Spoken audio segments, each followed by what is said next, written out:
अजित पवार असतील, प्रफुल्ल पटेल असतील किंवा पवार साहेबांना त्यांच्या संकट काळात सोडून गेलेले अनेक लोक असतील. शेवटी असा एक प्रसंग असतो, इतका महान हे व्यक्तिमत्व आहे पवार साहेब, या महाराष्ट्राचा आधारवड आहे आणि त्यांचा आशीर्वाद घेतल्याशिवाय निष्ठावंत असतील किंवा अन्य असतील त्यांना एक पावली पुढे टाकता येणार नाही त्यांचं नाव घेतल्याशिवाय.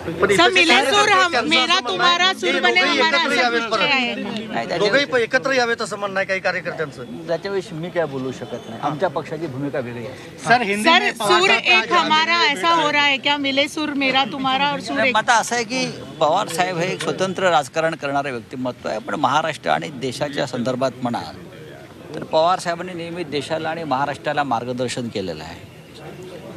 आता जे त्यांचे लोक त्यांना सोडून गेले त्यांच्यावरती अत्यंत वाईट शब्दात टीका टिप्पणी केली, ते शुभेच्छा द्यायला आले असतील तर शुभेच्छा घेतील ते.